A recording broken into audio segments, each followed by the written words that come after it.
금요일 우리 시장이 어제 보니까 코스피가 7.4%나 또 윗방향으로 폭등을 했습니다. 뭐 두 자릿수 상승을 보인 종목군들도 워낙 많았고 LG 이노텍 같은 종목은 상한가도 가고 그래서 여러분들이 이제 조금 진정이 되는 이런 흐름도 좀 보실 수 있는데 주말에 또 미국 시장이 또 떨어졌단 말이에요. 그래서 야 이건 또 월요일부터 또 다시 두들겨 맞는 거 아니야 이렇게 생각하실 수 있는데 차분히 한번 얘기를 해보도록 하겠습니다. 자 우선 코스피 지수부터 한번 좀 말씀을 좀 드려보도록 할게요.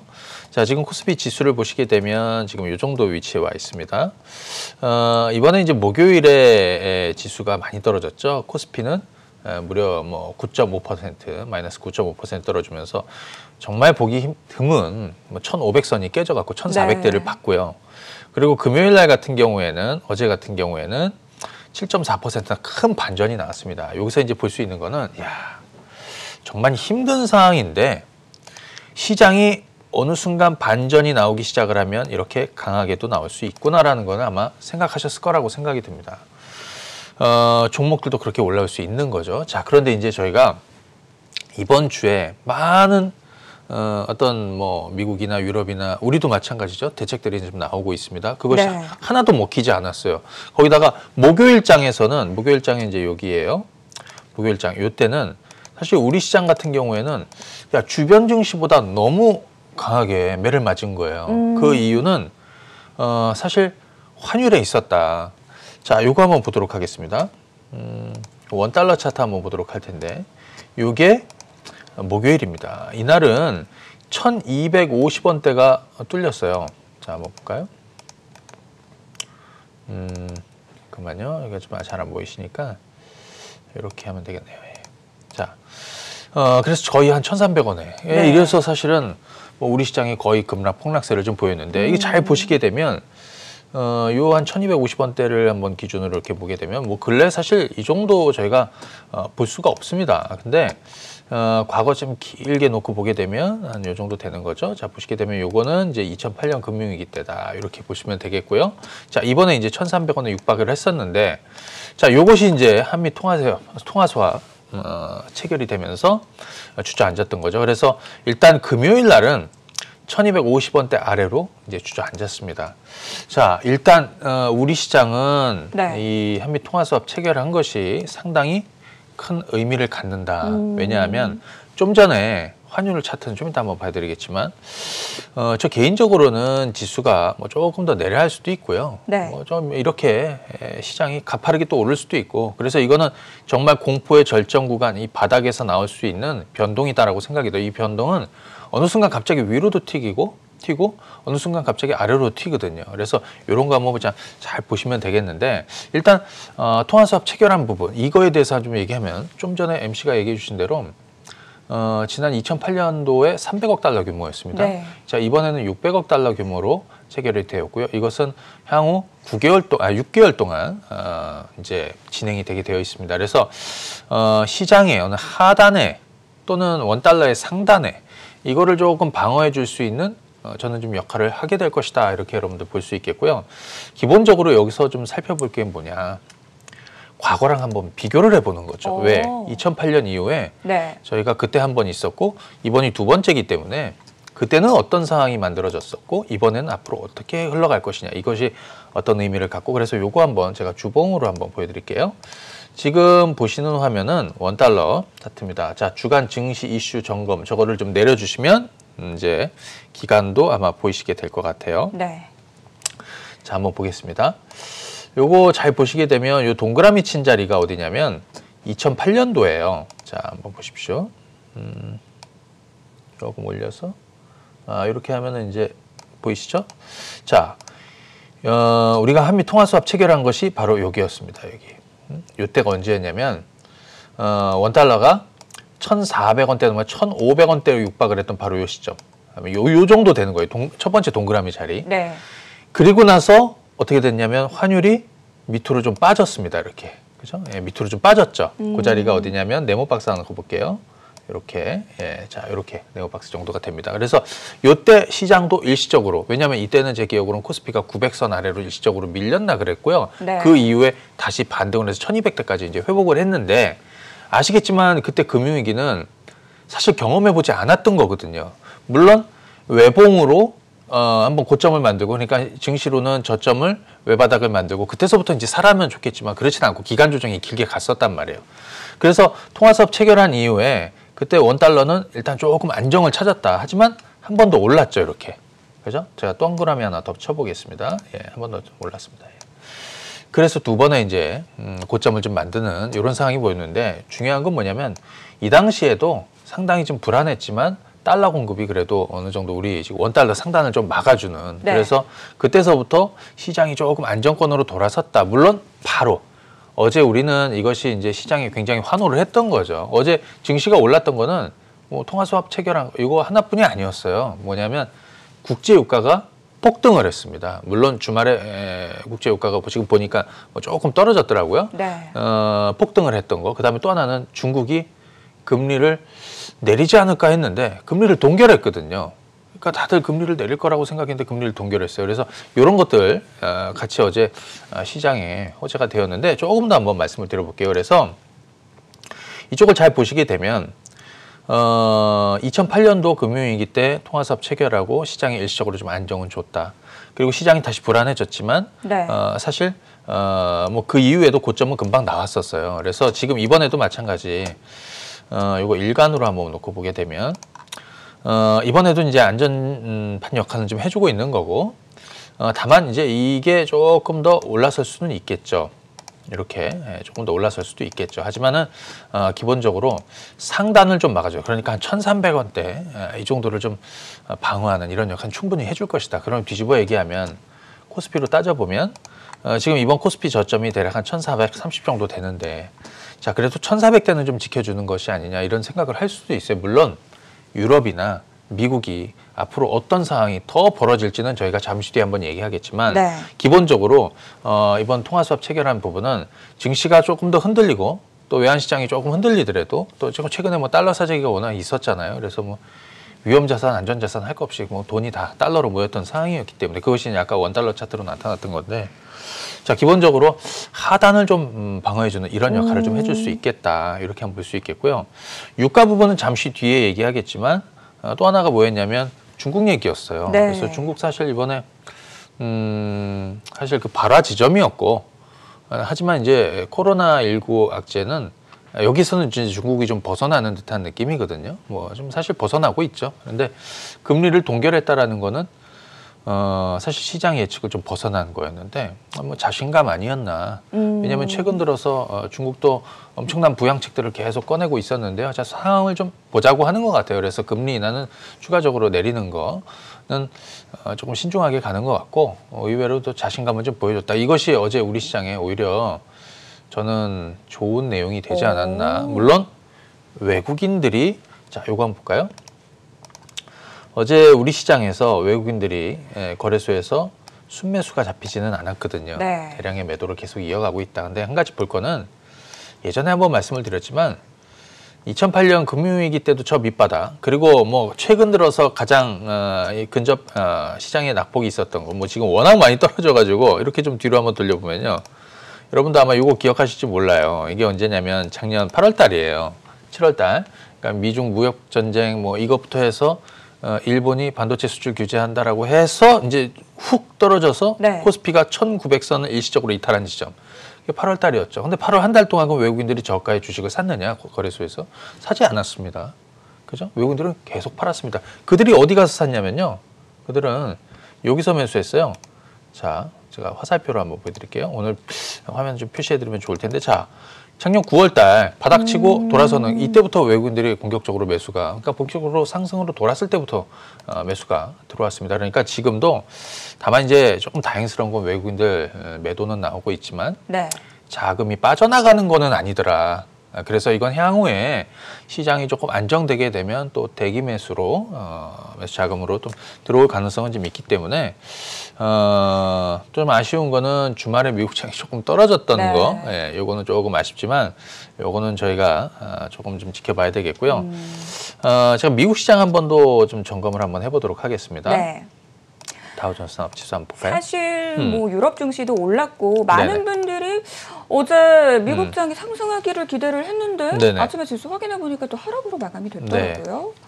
어떻게 바라봐야 될까요? 자, 그런데 이제 이거는 알아두셔야 돼요. 저희가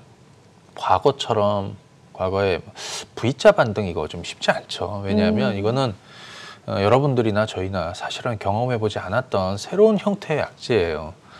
2008년도 금융위기 때는 금융 시스템이 붕괴가 되는, 그래서 그것도 저희가 경험하지 않았던 거죠. 그 이후에 많은 조치들이 만들어졌습니다. 그래서 미국 같은 경우에도 일정 뭐 은행이든 보험사든 안전장치들을 이제 그 이후로 많은 정책들이 만들어진 거죠. 조치들이 어떤 거냐면 뭐 너희 은행 정도 이 정도 되는 은행이나 보험사들은 고객들을 상대할 때 최소한 이 정도 신용도를 갖춘 업체들이랑 거래를 해. 뭐 이런 것들이 있는 거죠. 지금 이 코로나19발 이거는 저는 좀 시간이 좀 필요하겠다. 우리가 네. 저희가 좀 이따가 바닥을 확인하는 요건 뭐 여러 가지인지 얘기를 하겠지, 몇 가지 얘기를 해드릴 건데요. 그 과정에서 가장 중요한 거는 이거 빨리 해결되는 건 뭐 누구나 얘기하지만 치료제 나오는 거예요. 근데 그거 좀 시간이 좀 걸릴 것이고요. 그렇다면 증시는 지금 미리 앞서가기 때문에 사실 지금은 이제 미국이나 유럽으로 번진 거죠. 사실 네. 미국도 불똥이 뭐 완전히 튀어서 지금 이제 불이 좀 나고 있는 거고, 유럽은 지금 뭐 미리 난리가 나 있어요. 그런데 중요한 건 이 확진자의 절정, 이 절정이 어디서 만들고 진정 단계에 언제 진입하느냐. 절정이 지나게 되고 절정이 나왔다라고 판단이 되면 증시가 또 이제 올라설 텐데, 지금은 아직은 절정이 나왔다라고 판단은 안 되는 거죠. 물론 이들이 절정이 나와서 뭐 진정 단계에 들어가서 뭐 미국인들이, 우리도 마찬가지고 우리가 이제 교류도 하고 집 밖으로 사람이 나올 수 있으면 네. 사실은 저희가 경기 침체에 논할 단계가 아닐 수도 있습니다. 그러니까 그런 우려가 없는 거죠. 왜냐하면 뭐 소비도 하게 되고 뭐 그렇게 되면 고용도 다시 살아나게 될 것이고 뭐 생산도 마찬가지고 이게 다 돌아가는 거잖아요. 근데 지금은 밖으로 못 나오는 상황이기 때문에, 그래서 기본적으로 지금은 조금 시간이 좀 필요한 상황이에요. 다만 죽어야 산다라고 제가 이번 주에 목요일인가 수요일 정도에 유튜브에다가 영상을 하나 올려놨어요. 네. 시장이 목요일 날 급락을 하니까 백약이 무효다. 그래서 이거는 시장을 죽어야 살아난다.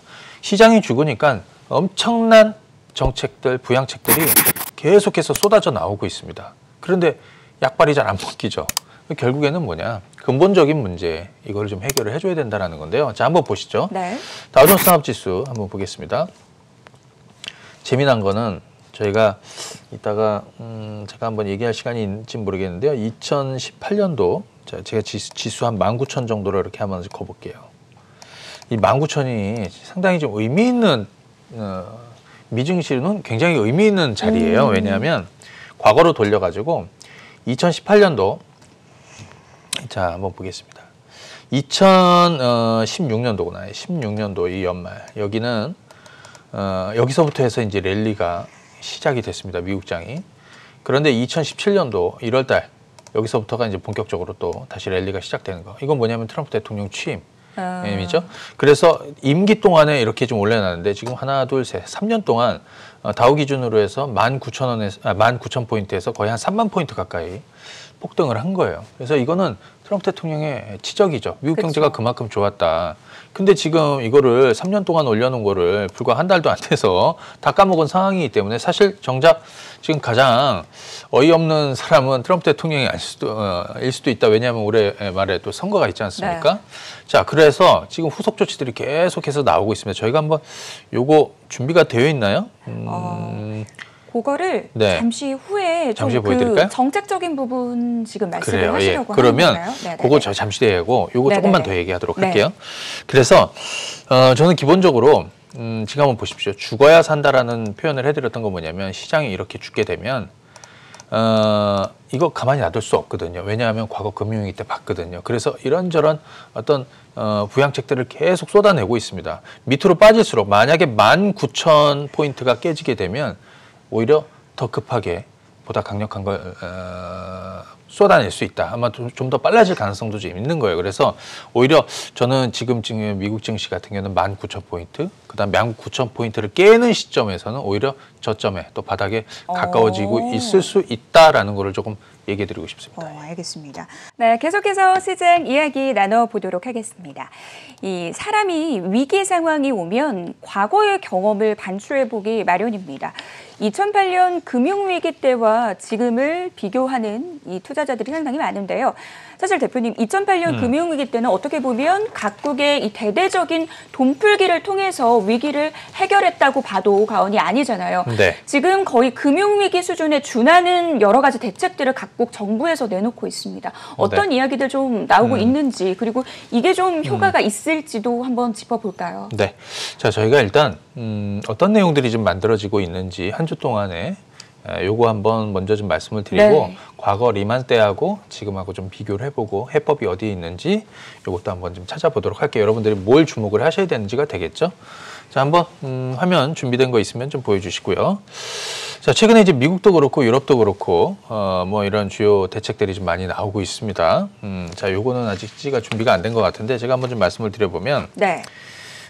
미국이 이제 유가가 $30. 그러니까 지금 나오고 있네요. 네. 기준금리 100bp 인하했다. 그래서 재료금리로 이제 주저앉았는데 150bp죠. 왜냐하면 50bp 먼저 내렸으니까. 그리고 7천억 달러 규모의 자산 매입을 시작하겠다고 그래서 오히려 재료금리로 가고 QE 발표한 다음에 증시는 충격이 있었어요. 이거 한번 순서 한번 잘 봐두세요. 그다음에 회사채 시장 조금 안정시켜야 되니까 그래서 CPFF 설립을 해서 기업보험을 매입하겠다. 그래서 유동성을 좀 공급하겠다. 다만 여기에서 이제 조금 안 좋았던 건 신용등급이 지금 낮은 회사들이 문제인데 걔들은 좀 빠져 있다는 거예요. 그래서 요거는 한번 좀 보시면 되겠고 코로나19 대책법안 상원 통과 1,000억 달러. 요거는 긴급하게 지금 진행이 됐던 거라서 사실 시장에 별 영향은 없고 네. 다음 내용 한번 보도록 할까요? 자, 그 다음 내용 보면은 1.3조 3천억 달러 규모로 슈퍼경제 부양제 패키지를 의회 승인을 요청을 했다. 근데 이건 아마 다음 주 중에 아마 승인이 되지 않을까. 왜냐하면 이거는 뭐 민주당이든 공화당 떠나서 초당적으로 지금 아마 액션이 좀 나오지 않을까 싶고요.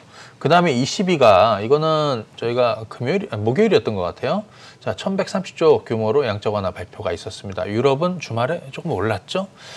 자, 연준이 9개국 우리를 포함해서 중앙은행과 통화수합 체결했다라는 소식이 어제 우리 시장에는 또 재료가 괜찮았고요. 네. 어제 나스닥 선물도 괜찮았었는데 정작 정규 시장에서는 좀 빠진 건 좀 아쉬워요. 그 다음에 총 3천억 트럼프 대통령이 총 3천억 달러 규모로 개인하고 기업들 세금 유예를 좀 추진한다. 뭐 이런 내용들이 좀 있는데 과거랑 한번 비교를 한번 해보도록 하겠습니다. 네. 자, 한번 보시게 되면요. 과거에 2008년도 금융위기 때하고 조금 다른 게 있는데 그게 뭐냐면 2008년도에는 지금은 사실 실물 경기 침체가 먼저 와서 이것이 금융 위기로 갈 가능성에 대한 우려가 나오고 있는 거예요. 그죠? 그런데 여러분들 잘 기억해 보시면 2008년도에는 서프라임 모기지 사태로 해서 금융 시장이 먼저 부실화되면서 네. 그다음에 이 금융 시스템이 경기 침체로 이어질 이런 우려들이었거든요. 그러니까 지금은 약간 방향이 좀 바뀐 거죠. 그때는 어떤 조치들이 있었냐면요. 잘 들어보십시오. 네. 2008년도에 미국은 뭐부터 시작을 했냐면 긴급하게 부실 자산을 구제하는 구제금융 프로그램을 먼저 시작을 했습니다. 그 다음에 뭘 시작을 했냐면 그거 갖고 안 됐던 거죠. 그래서 그 다음에 시작을 했던 것이 제로금리예요. 금리를 제로로 내렸는데 그러면 시장이 올라야 되잖아요. 먹혀야 되는 거죠. 근데 먹히지 않았어요. 왜 그랬느냐? 진짜 중요한 거는 건드리지 않았던 거예요. 그때는 뭐였냐면 부실화되고 있는 이 모기지 증권, MBS라고 하죠. 네. 모기지 관련한 모기지 증권, 이 모기지 채권을 매입해주는 이게 사실 굉장히 필요했는데 이거는 그 카드를 쓰지 않고 계속 있었던 거예요. 그래서 사실 그 당시에 2008년도에 증시가 미국 시장 같은 경우에는 사실 저점을 못 만들고 계속 하락을 했던 거죠. 왜냐하면 우리 기억하시겠지만 여러분도 한번 보실래요? 자, 요거 한번 넘어가 보겠습니다. 이거 다우지수로 보시면은 여기가 어디냐면요. 자, 한번 보십시오. 여기가 2008년도입니다. 이 2008년 이 구간이 바로 긴급하게 구제금융도 사고 그 다음에 제로금리도 만들고 하지만 시장이 계속 떨어졌어요. 근데 이 바닥을 만든 지점이 있죠. 2009년부터 해서 자 바닥을 만들고 돌리기 시작한 이건 뭐냐면 MBS 이때 대규모 양적 완화를 시작을 합니다. MBS 매입을 본격화하는 거죠. 그래서 이 모기지증권 매입을 본격적으로 시작하면서 그때 이제 시장이 반전이 나왔어요. 물론 한 가지 볼 거는 뭐냐면 네. 아마 이게 초기에 나왔어도 시장은 저는 떨어졌을 거라고 생각이 들어요. 뭐냐면 어차피 불이 나서 일단 태워야 돼요. 그죠? 다 방어를 하면 좋겠지만 일단 태워야 된다. 그게 뭐냐면 증시로 따져보면 네. 일단 저점을 그러니까 뭐 낙폭이 어느 정도 있는 뭐 이런 거는 거죠. 자, 그러면 지금은 문제는 뭐냐면 사실 코로나19가 뭐 반년 빨리 끝나서 사람들이 밖으로 나오면 뭐 사실 끝나는 내용이라고 생각이 들어요. 다만 이 코로나 악재로서 실물 경기 침체가 오고 그것이 금융시장 위기로 가고 그 사이에 기업들이 도산을 하고 뭐 이런 것들이 이제 문제가 되는 거죠. 거기에 국제유가가 폭락을 하니까 네. 또 관련한 기업들이 또 도산한 위기 이런 것들. 그래서 최근에 발등에 불 떨어진 쪽이 어디냐면 조금 신용등급이 낮은 이 회사채. 이쪽이 이제 불등이 이제 떨어진 거죠. 네. 그래서 잘 보시게 되면 이번에는 2008년도하고 좀 다릅니다. 뭐부터 시작을 했냐면 제로금리로 먼저 선제적으로 내렸고요. 네. 그다음에 QE도 바로 발표를 했어요. 근데 이제 정작 중요한 건 CP 매입이 시작이 된 거는 조금 다행스러운 부분이지만 아까 말씀드렸던 신용등급이 더 낮은 이런 쪽에 지원을 하는 거는 아니거든요. 그러니까 이게 좀 아쉬운 부분인데 결국에는 이 회사채 시장에다가 뭔가 액션을 좀 줘야 된다. 지금 뭐 1.3조 규모의 슈퍼 부양책 이런 것들도 시장에는 조금 왜냐하면 미국도 뭐 지금 돈을 다 준다는 거잖아요. 성인들한테는 뭐 $1,000 그것도 2번 준다는 거고 조금 어린 아동들한테는 $500씩 2번 준다라는 건데 그 실물이 망가지지 않게끔 이제 방어를 하려는 건데 결국에는 이 회사채 시장에 대한 어떤 진화가 좀 필요하지 않을까 싶은데 그러면 이것 관련해서 저희가 다음 카드가 있는 거냐.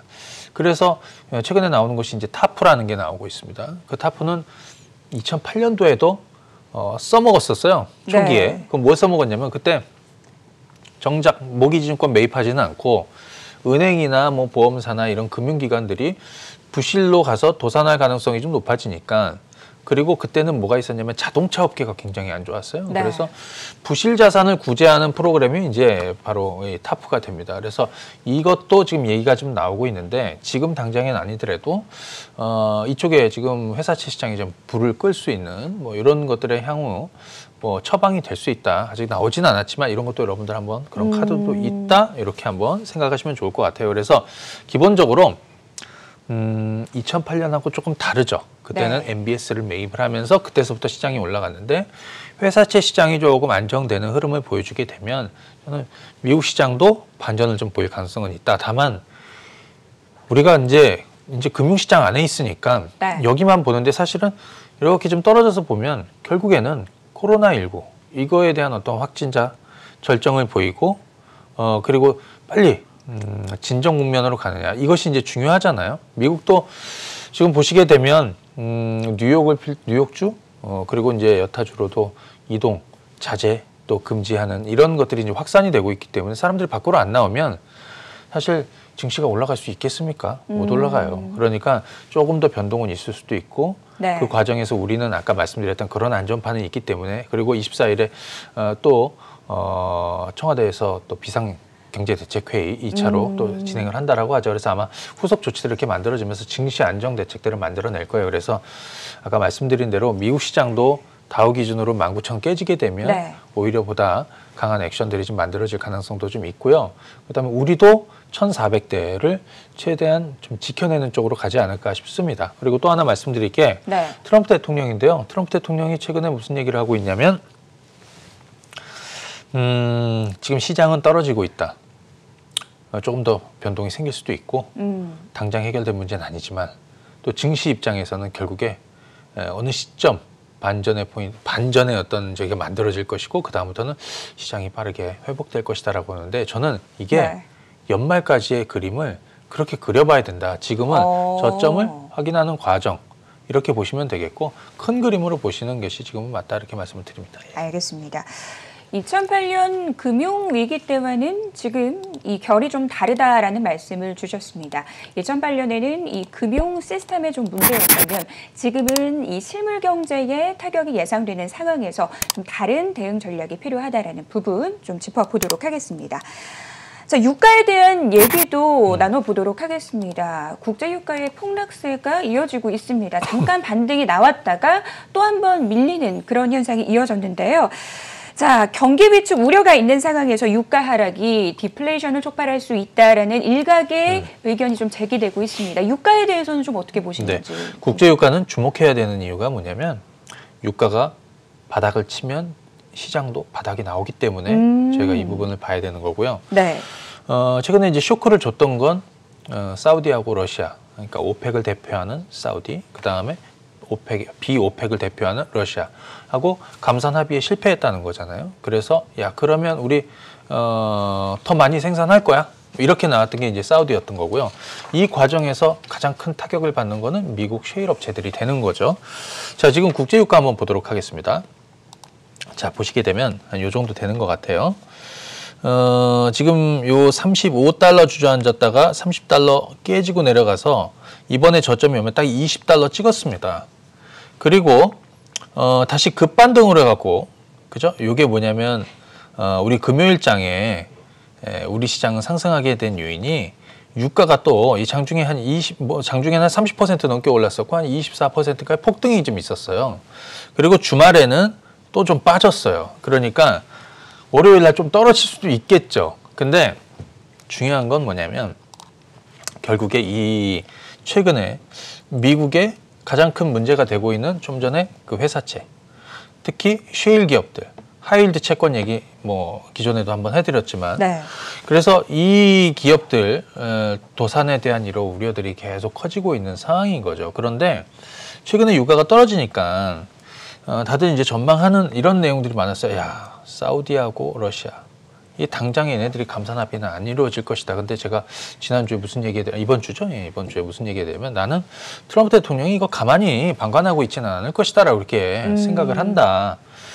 그 굉장히 중요한 부분이거든요. 그래서 지금 요날 목요일 같은 경우에는 국제유가가 미국이 개입을 한다. 트럼프 대통령이 중간에 개입을 한다. 이런 내용들이 만들어지면서 유가가 또 급등을 했어요. 그래서 자, 어찌됐든 요거는 잔파도의 흐름이고요.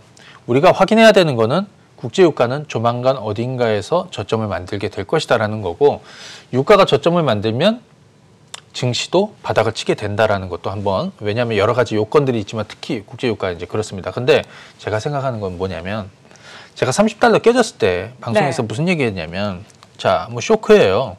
그런데 우리가 일주일, 2주일, 뭐 한 달 사이 이렇게 보게 되면 쇼크예요. 굉장한 쇼크고요. 하지만 이거를 1년, 2년 동안의 어떤 긴 흐름으로 본다면 그 쇼크가 어떤 역발상의 기회가 될 수 있다는 거죠. 왜냐하면 그래서 제가 뭐라고 그러냐면 4년 만에 온 기회라는 얘기도 드렸어요. 그래서 이거 20달러? 제가 30달러 깨지는 시점이 이제 여기고요. 그래서 대략 한 20에서 뭐 30달러 사이 정도 되는 한 요 구간 정도가 이제 이번 주 바닥이 좀 될 것이다. 근데 과거 사례 한번 보실래요? 과거에 어땠는지? 이런 쇼크를 줬던 시점이 다들 있어요. 언제냐면 2008년도 금융위기 때도 유가가 이렇게 폭락을 했었죠. 이때 얼마였냐면 146달러에 있던 것이 그죠? 30 저점이 얼마였냐면 거의 내가 알기로는 33달러 정도 되는 것 같아요. 33달러였고요. 근데 33달러였었는데 그때부터 2009년에서 2010년, 11년, 2년 동안 얼마가 올랐냐면 한 160% 정도 올랐습니다. 160%. 그러니까 이때는 더 없는 기회였다라는 거죠. 여러분들 그거 최소한 차트 보시고 국제유가 관심 있어서 최근에 뭐 10년 동안의 어떤 흐름 보시는 분들은 이거 모르실 수가 없는 거예요. 자, 그럼 그 이후에 또 한 번의 기회가 왔던 거죠. 언제 왔냐? 2016년도에 왔습니다. 2016년도에는 유가가 100달러대 아래로 이제 깨진 거예요. 네. 그래서 그때 얼마까지 떨어지냐면 여기가 30달러가 깨지고 저점이 26달러였습니다. 26달러. 그래서 얼마를 갔냐면 여기서 이 바닥을 2개월 동안 2개월간 26달러에서 30달러 사이에서 오가는 흐름이 딱 2달 동안 이루어졌어요. 그때 제가 무슨 얘기 드렸냐면 자, 이번에는 장기 투자를 하셔야 된다라는 얘기 해드렸습니다. 왜? 우리 과거의 학습 효과도 있고 수년 동안 기다리셨던 분들한테는 국제유가를 가장 싸게 투자할 수 있는 시기다. 자, 여기서부터 얼마가 올랐냐면 그냥 여기서도 한 160% 가까이, 한 170% 가까이 올랐어요. 170% 정도 오른 것 같아요. 자, 그런데 이제 이번에는 뭐냐면 2008년 금융위기나 아니면 2016년 폭락보다 더 낮은 가격대에 머물고 있습니다. 이렇게 보면 야 10달러 갈 수 있을까요? 10달러 뭐 이런 얘기도 할 수도 있지만 네. 자, 그걸 떠나서 상식적으로 한번 생각해 보시고 하면 기본적으로 지금은 바닥을 향해서 가고 있는 것이다. 지금은 전 세계가 올스톱이죠. 움직이지 않습니다. 세계 공장도 멈췄고 중국을 얘기하는 거고요. 하지만 이 시점이 지나게 되면 공장은 다시 돌아가게 될 것이고 중국도 빠르게 먼저 경제 활동이 재개될 것이다라고 생각이 들고요. 전 세계가 다시 올스톱돼 있던 전 세계가 다시 이 판이 돌아가기 시작을 하면 원유 수요는 당연히 늘어나게 될 것이고 지금 아니더라도 그죠? 물론 감산 합의하는 거는 굉장히 큰 호재가 될 것인데 이런 것들 다 감안해서 한번 생각해 볼 수 있습니다. 그래서 기본적으로 국제유가는 지금은 저점을 향해서 바닥을 확인하는 가는 과정이다. 하지만 제가 6개월 후 제가 이거 30달러 깨졌을 때 그런 얘기 해드렸습니다. 6개월 후, 1년 후를 보면서 네. 길게 보는 투자자한테는 오히려 좋은 기회가 될 수 있다. 자, 그리고 또 하나 요걸 하시는 분들은 요거 박자를 한번 박자라고 얘기하면 좀 그렇긴 한데 자, 한번 보세요. 이렇게 수요일 날 폭락을 했습니다. 그죠? 그러면 요런 저점들을 공략을 해보는 거죠. 좀 이따 뭘 공략해야 되는지 말씀드릴게요. 그 다음 목요일 날 폭등을 했습니다. 오르면 따라가는 건 아닌 거예요. 자, 그러면 여기 연계된 상품을 하나 좀 보도록 하겠습니다. 제가 지난번에 나와서 설명을 드렸던 ETF 한번 보도록 하겠습니다. 코덱스 WTI 원유 선물 H. 자, 요게 코드 번호는 261220인데요. 네. 자, 요거 한번 잘 봐주세요. 자, 지금 잘 보시게 되면 이렇게 떨어졌어요. 자, 이거는 지금은 어떤 식으로 해야 되냐면 오를 때 따라가는 게 아니라 떨어질 때 하는 거예요. 자, 한번 보세요. 자, 이거 좀 크게 해서 보겠습니다. 요게 목요일입니다. 요게 목요일인데 목요일 날 같은 경우에는 우리 증시가 아시겠지만 양시장 또다시 서킷 브레이커가 발동되는 폭락장이었습니다. 네. 얘도 마찬가지 떨어졌겠죠. 그죠? 네. 자, 그럴 때 매수를 하는 겁니다. 자, 그리고 금요일은 오히려 16%나 폭등을 했습니다. 근데 월요일 날 어떻게 돼? 이거는 여러분들이 많이 산다고 주가가 그냥 뭐 상한가 가고 이런 게 아니에요. 기초자산이 그죠? 움직이는 만큼 움직이는 거예요. 그렇기 때문에 월요일은 어떻게 될까요? 월요일은 떨어지겠죠. 그럴 때 차근히 사두시면 되는 거죠. 다만 이걸 가지고 단타를 하시든 뭐 단기 매매 하시건 여러분들이 알아서 하시고 전 개인적으로 말씀을 드리고 싶은 거는 네. 6개월, 1년 후를 보면서 멀리 가보자라는 얘기를 좀 꼭 드리고 싶습니다. 네. 알겠습니다. 결국은 좀 큰 그림이 필요한 시점인 것 같은데요. 결국 경제 활동이 재개되게 되면 자연스럽게 원유 수요는 늘어날 것이다라는 말씀 주셨습니다. 올라갈 때 따라가기보다는 좀 떨어질 때 잡는 것이 유효하다라고 말씀 주셨으니까요. 이런 부분들도 잘 참고해 보시기 바라겠습니다. 그리고 사실 이 질문은 정말 지겹게 들으셨을 것 같아요. 바닥에 대한 질문 네. 안 할 수가 없습니다.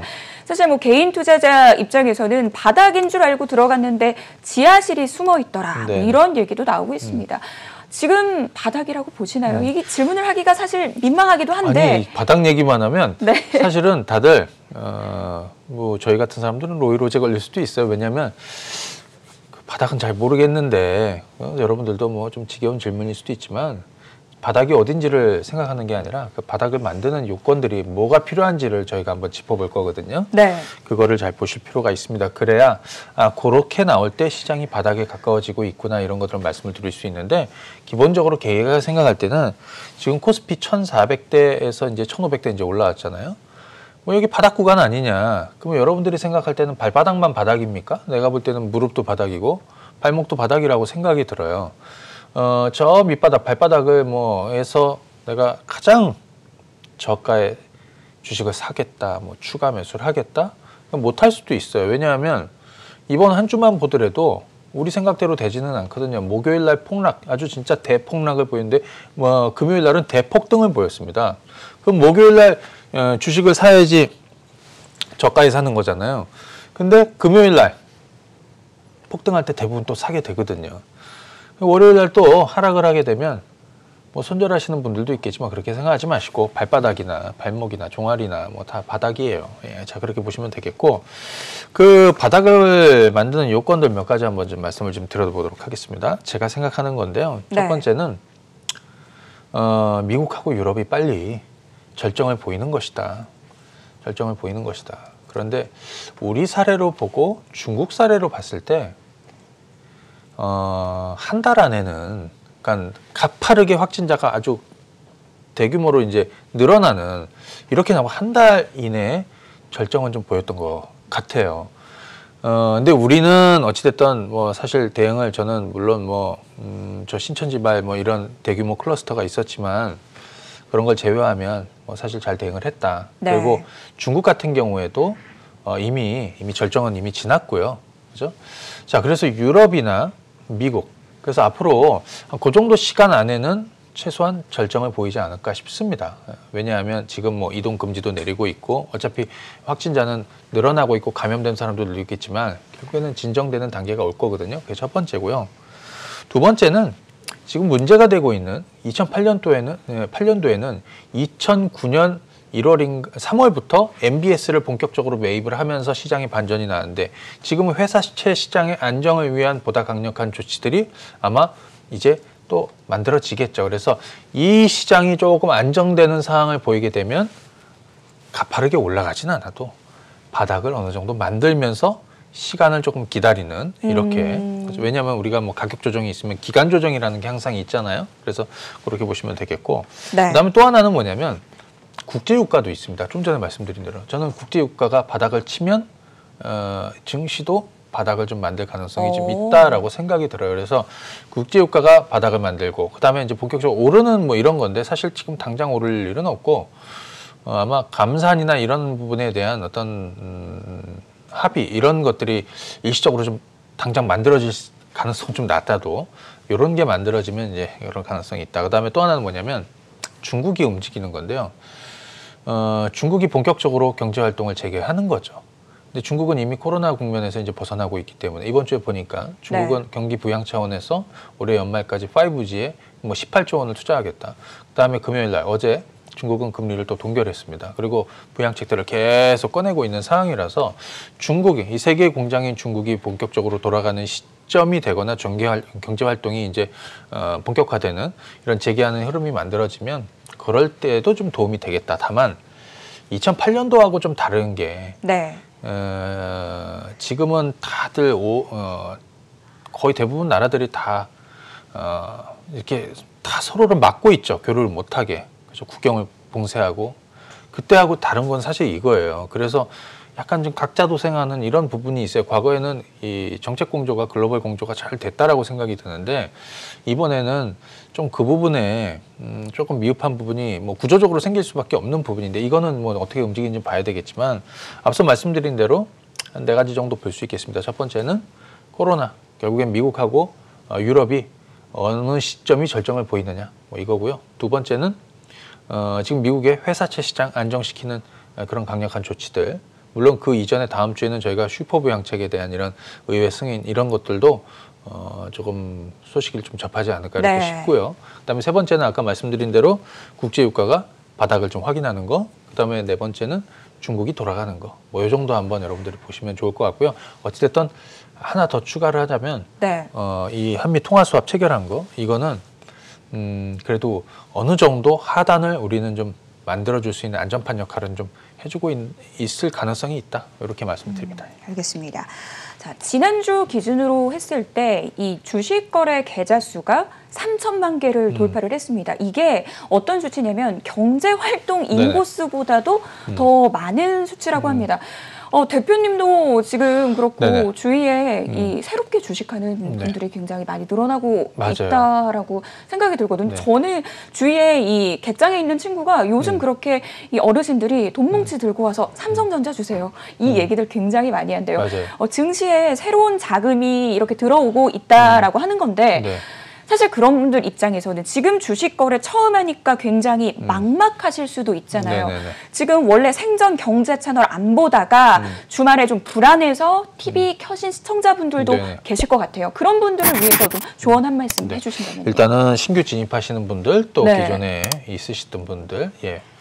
그런데 이제 이거는 있죠. 기존에 주식 오래 하시던 분들은 구력이 오래 되셔서 사실 이런 위기를 처음 겪는 분들도 있지만 겪어보신 분들도 있어요. 그분들은 사실 지금 당장에는 이 위기 속 한복판에 여러분들이 있기 때문에 굉장히 지금 힘든 건데 어떻게 해야지 여러분들이 살아남는지는 저희가 얘기 안 해도 여러분들 다 각자 다 잘 알고 있습니다. 그리고 이제 최근 들어서는 증시 주변 자금들, 또 부동 자금들, 그 다음에 아까 말씀드린 대로 주식의 주자도 모르는 분들이 네. 주식을 하려는 분들이 너무나 많아지고 있는 거죠. 그래서 요즘에 뭐 공부도 많이 하시는 분들도 많지만 그걸 떠나서 무조건 계좌부터 만들고 주식시장에 들어오려는 분들도 많은데 전 개인적으로 뭐 사실 재테크라는 것이 나는 리스크를 하나도 감수하지 않겠다. 그럼 주식하면 안 되는 거예요. 그분들은 주식하지 마시고 그냥 예금 적금 하시면 되는 거고요. 난 리스크를 조금 안더라도 나는 이 정도의 한번 수익을 좀 기대해보고 투자를 해보겠다 하면 지금이 좋은 시기는 분명히 맞는 거죠. 다만 처음 경험하시는 분들은 뭐냐면 내가 주식을 매수했는데 뭐 다음날 됐더니 5% 10% 떨어질 수도 있는 거예요. 이거를 경험 안 해보신 분들은 또 이거 잘 모르거든요. 자, 그거를 감안하지 마시고 네. 조금 길게 보셔야 된다라는 말씀을 드립니다. 그리고 요게 이렇게 V자로 된다라기보다는 이렇게 떨어져서 옆으로 좀 눕다가 이렇게 올라갈 거기 때문에 차근히 한번 사모으는 것도 좀 필요하다. 다만 그분들 입장에서는 어떤 분들은 기껏 주식계좌를 만들어 갖고 이 시장에 들어와서 주가가 안 떨어지고 견조한 놈들을 살려고 하시는 분들이 있어요. 안 떨어지고 이 시장에 안 떨어지고 이렇게 좀 최대한 안 떨어지고 견조한 그건 잘못된 거죠. 그거는 본격적으로 시장이 돌아가면 낙폭과대주들이 올라가기도 걔들은 다 떨어지게 돼 있어요. 그러니까 그런 분들은 뭐냐 많이 떨어진 걸 해야 돼요. 근데 네. 중소형주보다는 대형주가 낫겠다. 그러니까요. 잘 아시는 거 있죠? 삼성전자든 네. 뭐 너무나 뻔하게들 얘기들 많이 하는데 그런 대형주 위주로 차근히 한번 모아보시고 뭐 일주일, 2주일 보지 마시고 6개월 뭐 이런 식으로 한번 투자를 해보시기 바랍니다. 대표님 말씀을 해주셨는데 사실 네. 지금 신규 매수하는 개인들이 제일 많이 사고 있는 게 사실 삼성전자거든요. 네네. 지금 시간이 별로 없으니까요. 네네. 삼성전자에 대해서만 간단하게 좀 짚어주시면 고마울 것 그럴까요? 같아요. 네, 삼성전자 한번 많은 보겠습니다. 분들이 삼전 들어가도 되나요? 네. 막 이런 질문도 많이 하잖아요. 자, 삼성전자 차트 한번 보도록 하겠습니다. 네. 자, 삼성전자. 이제는 조금 개인 투자자분들한테 만만한 종목이 된 거죠. 접근하기도 좋고. 자, 보시게 되면 기존에 이제 6만 원대, 6만 원대 있었습니다. 6만 원대 있었어요. 근데 지금 얼마까지 떨어졌냐면 이제 4만 5천 원대까지 떨어졌습니다. 6만 원대에 매수해서 삼성전자로 수익을 내려면 6만 5천 원, 7만 원 가는 이런 그림이 만들어져야 되는데 그게 쉽지는 않아요. 그러면 지금부터 접근하면 지금 4만 5천 원 기준으로 해서 한 5, 6만 원 정도대를 이렇게 보고 갈 수 있는 거거든요. 이게 사실은 삼성전자 여러분들의 먹을 복이 되는 건데 네. 기본적으로 지금 하셔야 되는 건 좀 접근하시려는 분들은 하단이 어딘지는 사실 잘 몰라요. 다만 가까워졌다라는 건 분명한 거거든요. 자, 저는 4만 원에서 대략 한 4만 원 중반 정도 뭐 이 정도 괜찮다라고 봐요. 그런데 아까 말씀드렸죠. V자로 시장이 이렇게 가지는 않거든요. 이렇게 떨어졌다가 여기서 지지부진하게 올랐다 내렸다 올랐다 내렸다를 계속 반복하면서 갈 가능성이 있기 때문에 네. 삼성전자 접근하시려는 분들은 차근히 분할 매수를 하는 게 좋겠다. 나눠서 하는 거죠.